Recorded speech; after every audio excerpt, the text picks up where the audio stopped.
Maraqlı hadisələri öyrənmək üçün Bakının kəndlərini, qədim məhəllələrini gəzir, yaşlılarla söhbət edirəm.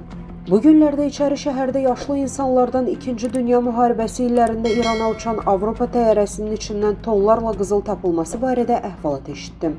Qızıl təyyarə barədə xüsusi xidmət orqanlarının arxivləri hələ də bağlıdır. 1940-cı illərdə Tehran bütün müttəfiq güclərin missiyalarını qəbul edən mühüm bir mərkəz idi. Onda Bakı təkcə neft mərkəzi deyil, həm də Trans-İran dəhlizinin mühüm mərkəzi idi.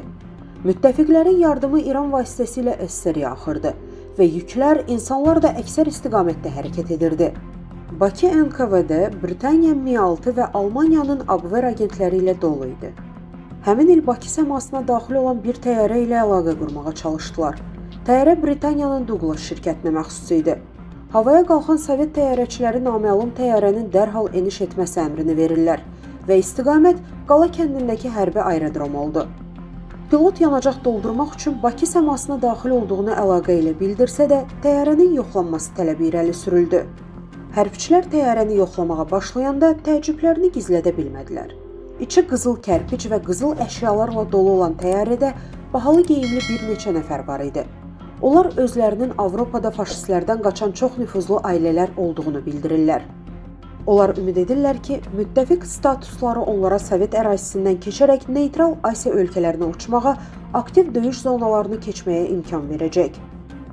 Deyirlər ki, təyyarənin sərnişinləri uçuş zolağında olarkən zabitlərlə danışıqlar aparmağa çalışıblar və uçuşu davam etdirmək üçün istənilən məbləği təklif ediblər. Sovet hökuməti müharibə şəraitində belə bir yükü buraxa bilməzdi. Nəticədə qızıl müdafiə fondu üçün müsadirə edildi. Bəzi hesablamalara görə tərkibində bir neçə 100 kiloqram qiymətli metal var idi. Sərnişinlər və ekipaj bir neçə ay təcrid olunmuş vəziyyətdə saxlanılır. Güman edilir ki, onlara razılaşma təklif edilib.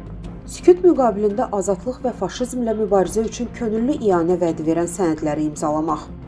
O dövrdə içi sərvətlə dolu təyyarənin ələ keçirilməsi barədə məlumatın yayılması Sovetlərin qərb müttəfiqləri ilə münasibətlərinə xələl gətirə bilərdi. Buna görə də hadisə xüsusi əməliyyat adı altında gizlədildi və tam məxfi qrifi ilə arxivə göndərildi. Deyilənə görə əldə edilən qızıllar əridilərək istifadə edilib. Digər əfsanəyə görə Sovet rəhbərləri arasında bölüşdürülüb. Yazının müəllifi tarixçi alim Zaur Əliyevdir.